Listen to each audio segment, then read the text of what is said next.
middle of the night, in the dark, red light only. You need to get through border checks. You may not want them to be identified as members of Amnesty International. That puts some of our people in the line of fire, virtually and physically. Paul Smith, CIO of Amnesty International. Thanks so much for coming to see us, man. You're welcome. Thank you for having me. The show is Soul of a CIO, of course. And, look, the souls of CIOs contain many things, but what they don't often contain is an expectation of a missile attack as a part of your professional day-to-day life. But that has been your reality in the past, right? It has.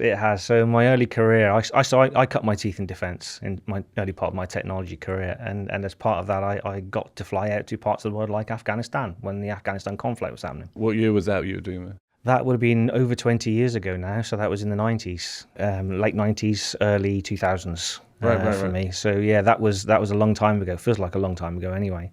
So as part of my first role, I was working for an MOD contractor, so Ministry of Defence contractor, Yeah, sure. and we were providing expeditionary infrastructure to the UK and American Armed Forces, which included everything from power generation to camp infrastructure to we even built a hospital at Camp Bastion. So I got to fly out there every so often to help make sure our guys in the field had what they needed and to help with projects in the field. But it was a conflict zone, which meant it was dangerous. Of course.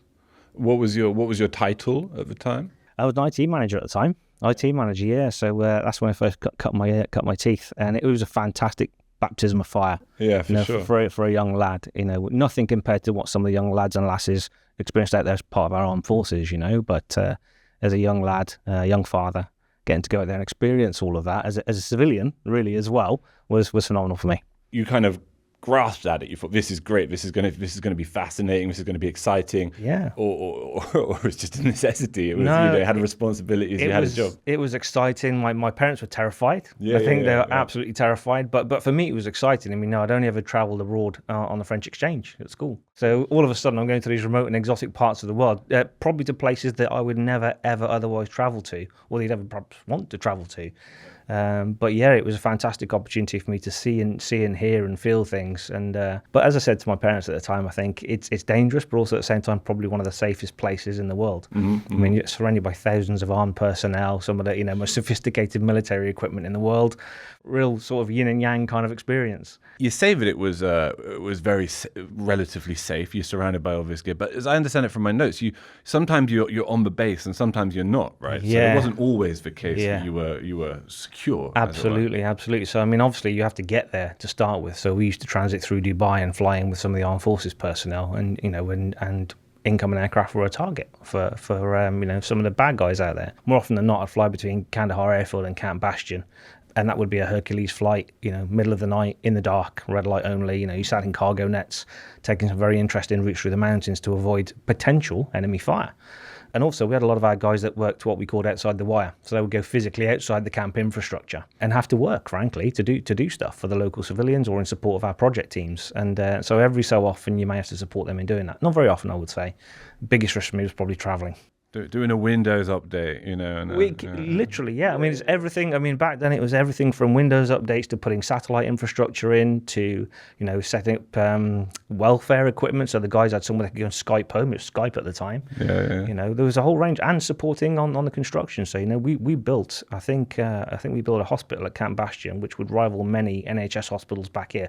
That was in the middle of the desert. These were in places where you can't nip to the shop to get some hardware and get a cable. You can't go and download something.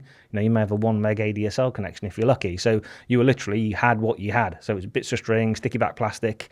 It was fantastic. It took a lot of planning and preparation, but it was great experience.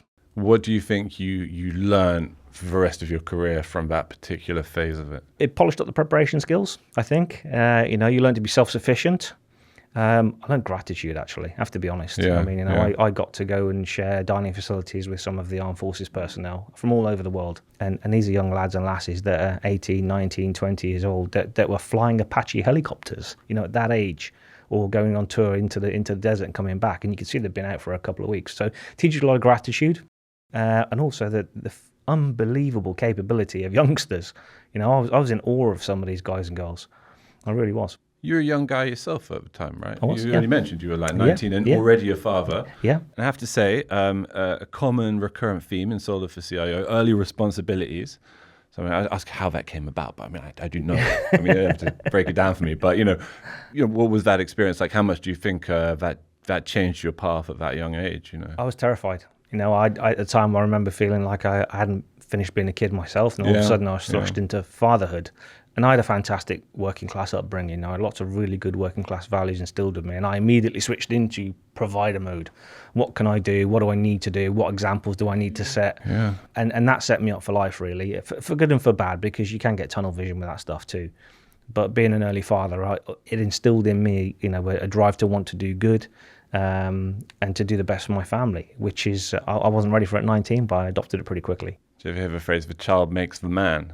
It probably was. It's a nice That's phrase. a great phrase. Yeah. It probably was. And no doubt the woman as well. You're a father-to-be and you go into provider mode, but did you already have like the seedlings of a technology career? Did you have experience there? I did, yeah. So I loved gaming as a young lad. So, I was the kid, the young kid whose mum would take him to the car boot sale, the local church sale, and pick up a tape with a game on. So back then it was Sinclair Spectrums and Commodore VIC-20s, I remember going and collecting a £1.50 tape from the car boot sale and rushing home with it. And I used to love that. And I was one of the first to pick up a Nintendo in my class in junior school as well. So I always loved gaming. But I never saw myself as a programmer, as an IT person. It was just a fantastic hobby. So I spent my time. But as I came through secondary school, I still didn't pick up on IT. I always went the business route. I was more interested in business. Right. Okay. And it wasn't until later life I picked up on IT. And the reason for that was because I recognized that I needed to do more than what I was currently able to provide my daughter at the time. And I saw education as a route to that. Yeah. And it was difficult for me getting into higher education. Firstly, because I couldn't afford it first time around. I was a working class family. I couldn't afford to get into thousands of pounds of debt. And then as a young lad at 19, you've got to put food on the table. You got to work, right? Yeah. So my only route into education was part-time study. And that meant doing kind of 1 day a week for a couple of years whilst working the other 6 days of the week. That was tough. And I needed a lot of support from family around me in doing that. Where were you working at the time, sorry?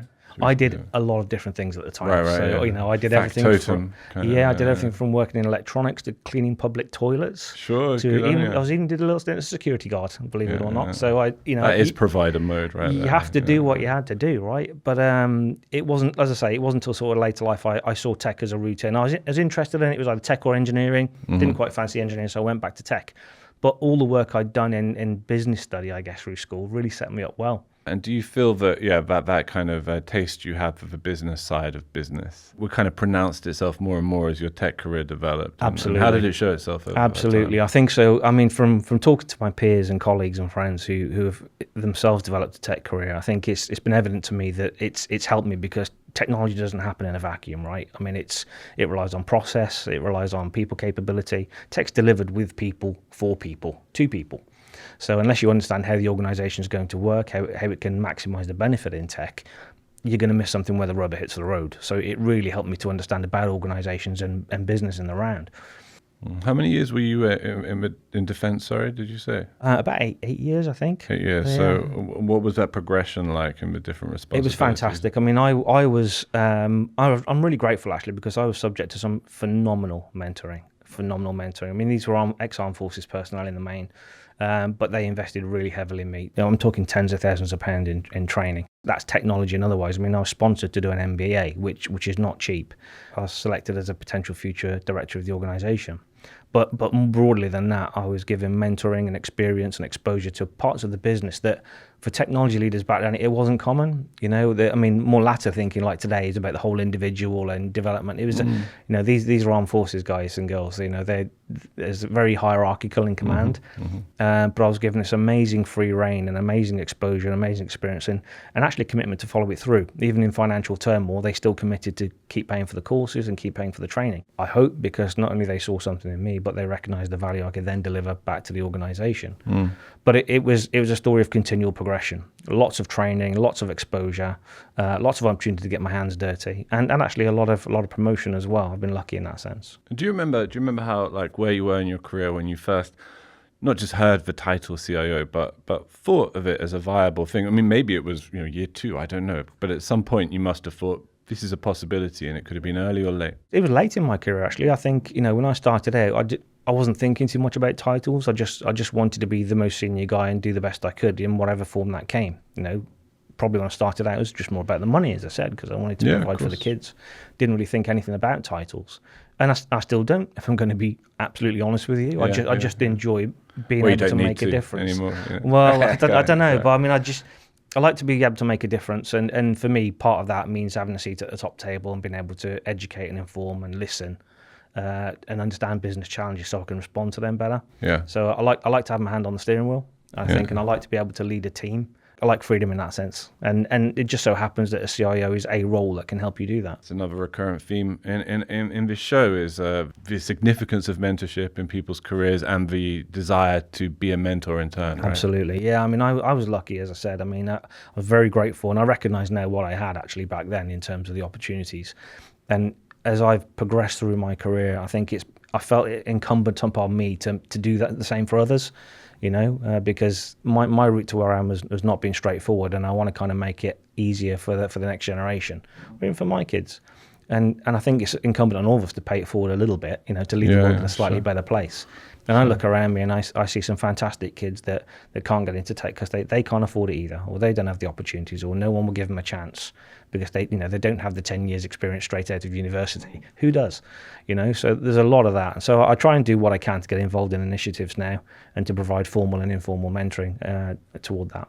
Has your career been entirely like very exotic organizations? Obviously, we're going to get into Amnesty International, working in Afghanistan. Have you had like an insurance firm in there or something like There's this? been a lot of variety, actually. I mean, even in defence, it all sounds like very sort of armed forces and whatnot. But even in the defence, I did a lot around equipment and systems, expeditionary infrastructure, construction, all kinds of stuff within it, global logistics, air traffic management. There's a ton of stuff in there.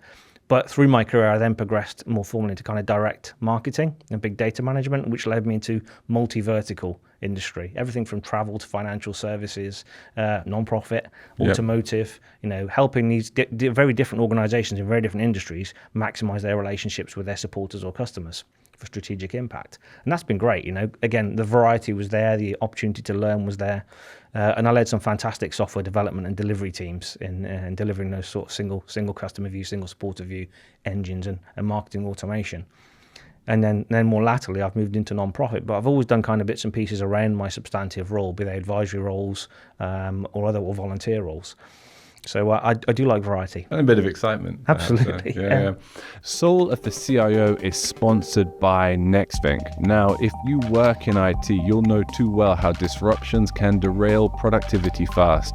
NextThink's AI-powered platform for digital employee experience keeps you ahead.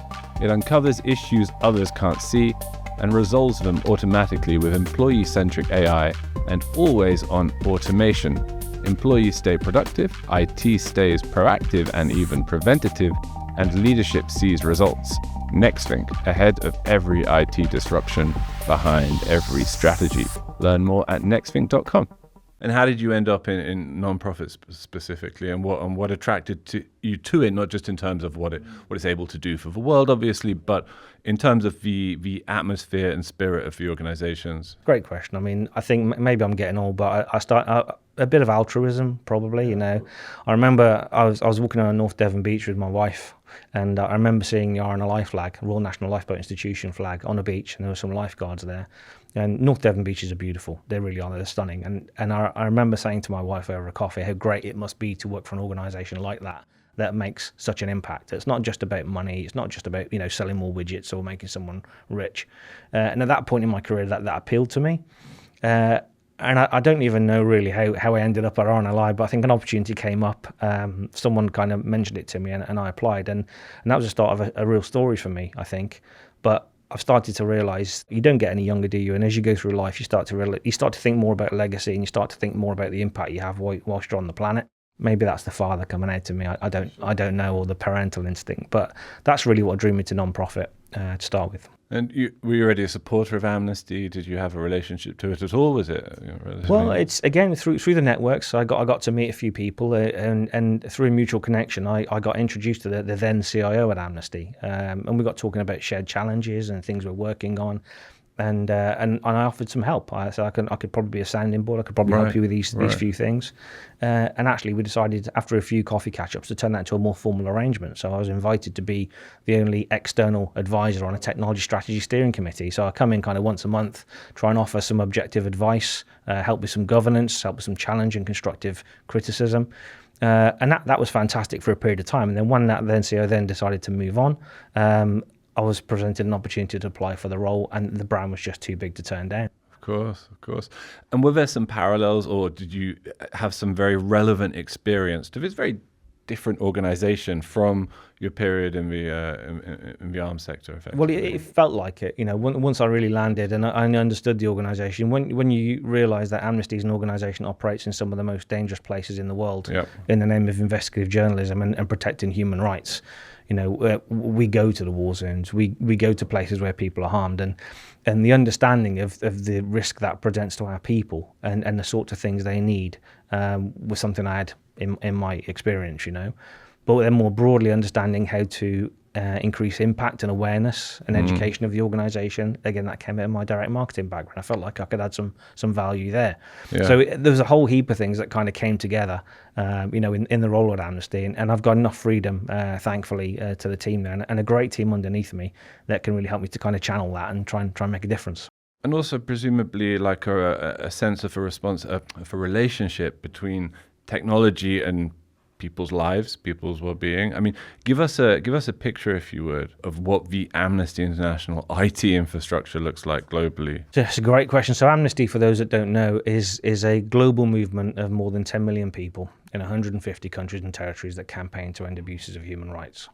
So loosely, that work falls into investigative journalism, research, advocacy, and kind of policy, I guess, and all the other stuff that comes with being a non-profit in terms of awareness and education. So there's a lot in there. That means that we're kind of an information-led organization. If you remember back in your university days or your school days when you used to do a research project, you kind of, look at the hypothesis maybe, you look at how you want to investigate something, gather the evidence to try and come up with some insights and facts, and then you produce an output. We kind of do that on a huge scale.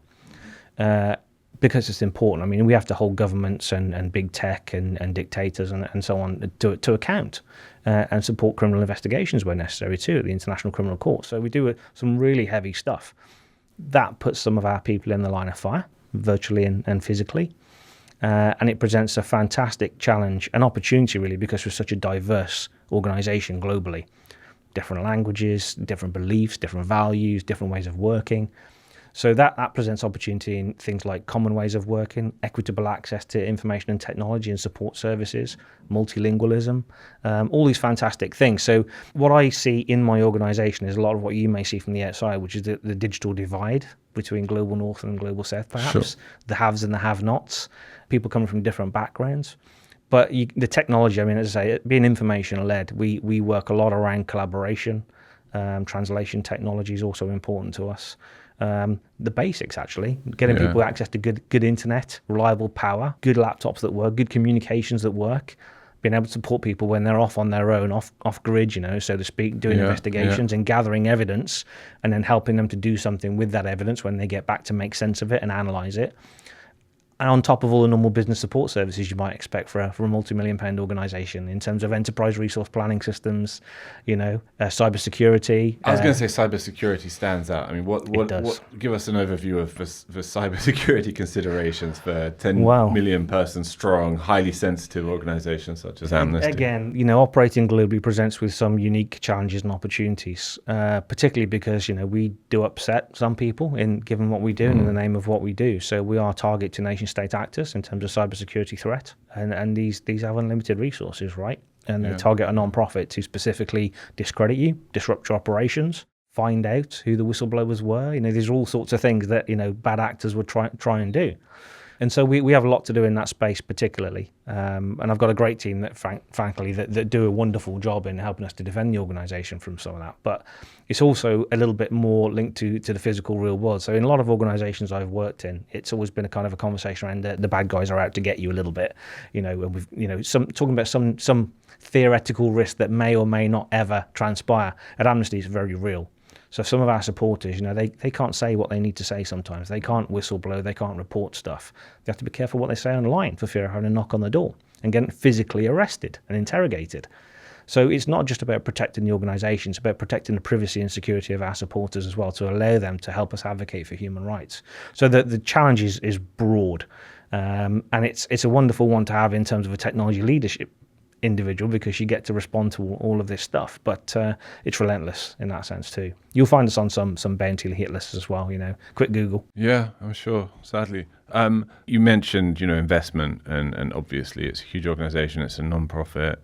Nonetheless, there must be a lot of new technologies which for you look like they could have real utility for your members.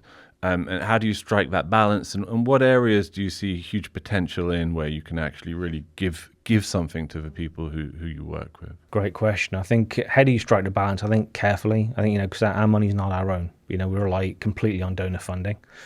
So you have to be a little bit more cautious in terms of what you experiment with, and to, step carefully into innovation. I think so. That's the first thing. I think secondly, you still have to provide basic fundamental services before you can start thinking about anything good. There are certain commodity things that people just expect to be good and to work well. But as I say, as an information-led organization, there's a lot of emerging tech that holds potential opportunity for us, and risk, I have to say. So firstly, as an example, we need to make sure that what we advocate for externally is lined up to our internal position on emerging tech. Does it take advantage of people? Does it represent bias? Does it marginalize communities? What's it like for the environment? These are all things that I have to square the circle on in terms of internal tech use too. So there are technologies like large language models and collaborative technologies and things like that do hold some opportunity for us in terms of how we do what we do and how we manage the information through its life cycle. But also being resource constrained and operating in an environment where financially, the cost of living is going up, donor propensity to give is dropping, itself presents unique challenges. And so, as they say, necessity is the mother of innovation, I think is the saying, isn't it? So I've got a invention, maybe? Potentially, something like that, like that. So I've got a great team that, have a fantastic learning mindset, as well as doing the day job. They're developing their own skills and they're looking for opportunity for the organization. So I'm lucky in that sense. On that point, talk about the team. Obviously, talent acquisition, it's so competitive out there for everybody we speak to. And at the end of the day, you can't necessarily compete financially with the blue chip organizations. Absolutely. You must be looking for people driven by that sense of mission, because you're not going to want to compromise. I mean, what's that look like for you in terms of team building and cultivation of talent and support? Yeah, it's again a good question. I think it's the one thing I've learned in the non-profit space, I think, is that every man and woman, to an individual you kind of cut them in half and they've got the cause wrote in like a stick of rock, and you see that in every recruit. Really passionate, really dedicated. And that's kind of a prerequisite, I think, in the non-profit space. If you come to non-profit space thinking you're going to get rich or famous, that's not where you would do it. But if you come in to make a difference and spend your time in a worthwhile way, then that's what you do. But as you say, we certainly can't necessarily compete. I think any non-profit can compete with some of the salaries that are with the big blue chips, the big, the kind of multinationals. And so we appeal to the altruistic aspects of an individual to say, hey, how do you want to spend your life? Do you want to come and help us make a difference? Start introducing that in the interview process. It absolutely is. It is. And we hire for aptitude and we hire for skills, to start with.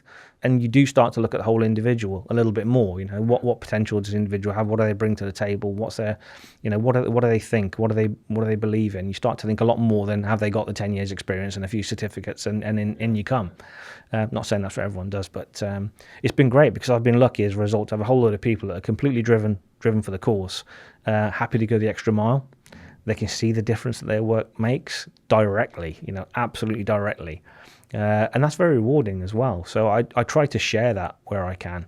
Not just because I think it's great in terms of recognition for the team's work, but also because I think it's important to talk more broadly about the work of Amnesty to, again, help with that awareness and education.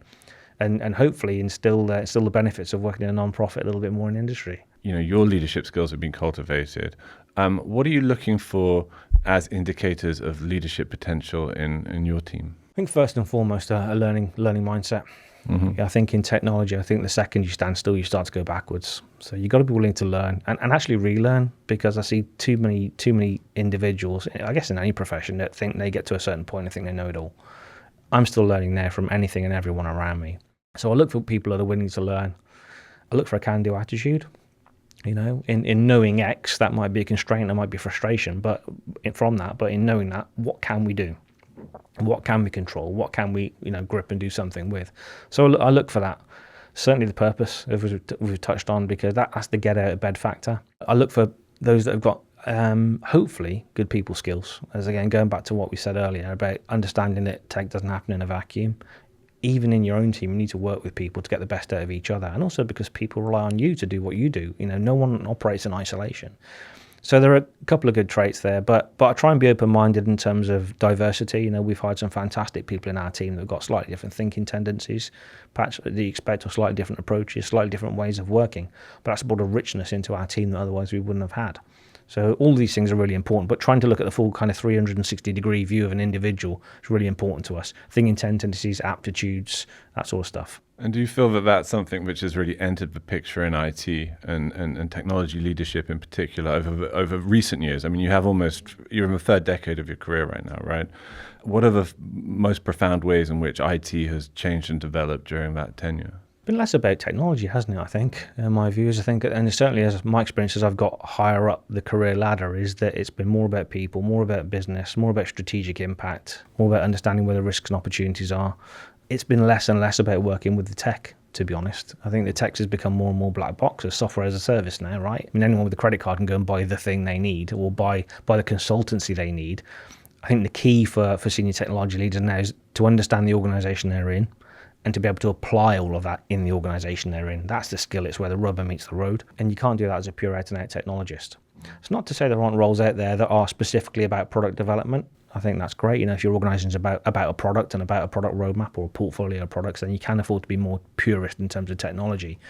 But for an organization like Amnesty, I have to be much more rounded in terms of not only understanding tech, but understanding how the organization operates, what people do, what they need to get from each other, and to try and connect the dots. And presumably that process you describe, it's only going to accelerate with the introduction of AI increasingly into the digital workplace. Potentially. What does that roadmap look like at Amnesty specifically? There are some opportunities I touched on earlier. I mean, we care about the ethical and responsible use of those sorts of technologies at the end of the day. But we also recognise the opportunities for that sort of technology to advance the fight for human rights, to make our people more efficient and more effective, to get more bang for buck. I think so. We're certainly looking at things like content management and production. We're looking at things like research and evidence management, probably at three levels, I would say. So the first level is about the individual augmentation. How can it make your job easier? How can you be more efficient and effective as an individual? The second level is a bit more focused on the business process, so the end-to-end business process. What can we do in that value chain to get from flash to bang a little bit quicker, a little bit more effectively, maybe increase quality, lower risk, make it a bit more repeatable, maybe remove key person dependencies because things are a little bit more systematic. And then thirdly is a lot more strategic in terms of how can it change the organization completely in terms of what we do. We manage, for example, a 60-year digital archive. Well, an archive that includes digital products that goes back 60 years. Imagine being able to converse with that. Just to say, I would love to know about, the last 20 years of atrocities in this area related to this thing I'm looking at now. Go fetch. Right. And have the answer brought to you contextually. A bit like you see in many Google searches these days, where you no longer have to go and get results and go and read the document that's presented to try and find out your answer. You're getting information presented in context. So there is a lot of opportunity in that sense, a lot of opportunity in the space of evidence management to process large volumes of photographic evidence, audio transcriptions, video files, to look for anything from insignias to locations. Also to help us with disinformation protection, because at the end of the day, if you've got 5,000 photographs or videos that you're trawling through, it will help the odd one to stand out. If you're looking at geolocation information or you're looking at certain traits or identifying where things are from. So it will help us in that sense, which is really important actually when you're doing research. You have to have really reliable evidence. So there's a ton of stuff in there that we're looking at. But again, all has to be pace controlled, all has to be ethical, all has to be for the right reason. How important do you think it is that you not only have a passion for technology, but you find those industries where you can express your vocation in a space you're passionate about, and does that constitute for you a kind of a key piece of advice to young, ambitious technologists coming up now? Yeah, I think so. I think the challenge is, I'm probably a bit like me. When I was kind of 18, 19, if you'd have said to me, what do you want to be? Where do you want to work? I wouldn't have a clue. I probably still don't really have a clue today, to be honest with you. But if you can develop an aptitude to throw yourself in two-footed, whatever you're doing, Partly because, I mean, why waste your time otherwise? Why are you there if you're not going to apply yourself fully? But secondly, you know, if you're going to do something, do it well, because actually you don't know how good it could be if you really did, what difference you could make, where it will lead you. So I think that's important for me. It just so happens that a lot of things have come together for me in kind of a perfect storm working in the non-profit space at this point in my career that have really helped me. I've also learned I can do good in lots of other ways, actually. As I said, I talked about the volunteer roles earlier. I talked about the mentoring. So horses for courses for everyone. But I think having a purpose, it's to get out of bed factor. You know, it gives you a little bit more resilience, I think, you know, to deal with life's knocks in terms of work. Maybe career doesn't progress in the way you want, or maybe you don't get that pay rise, but you're doing meaningful work day in and day out. Maybe you saved a life. Maybe you've helped someone connect with a lost relative. Maybe you've helped to research, you know, cancer drugs. These are all things in the non-profit space that actually tick a lot of other boxes. And there's a fantastic concept called ikigai. It's a Japanese concept that talks about, you know, what you do, what you love, what the world needs, and what you can get paid for.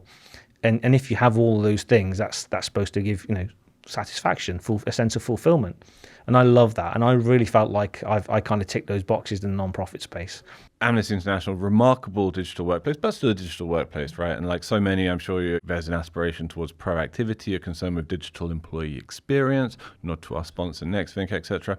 How are you kind of strategizing around those areas at the moment? I'm very lucky in that sense, actually. I've got an engagement manager that we've created a digital experience strategy specifically to cater for that. I talked earlier a little bit about the diversity of Amnesty as a movement, of the languages, the way people work, where they work, how they need to work. So we did set out a digital experience strategy that talked to how we reduce friction between the individual and technology.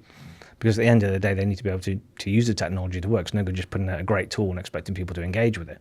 And that focus is not just on understanding how they use the tools and technology, where the pain points are, making sure there's appropriate training and support in place for that, ongoing, not just at the point of go live.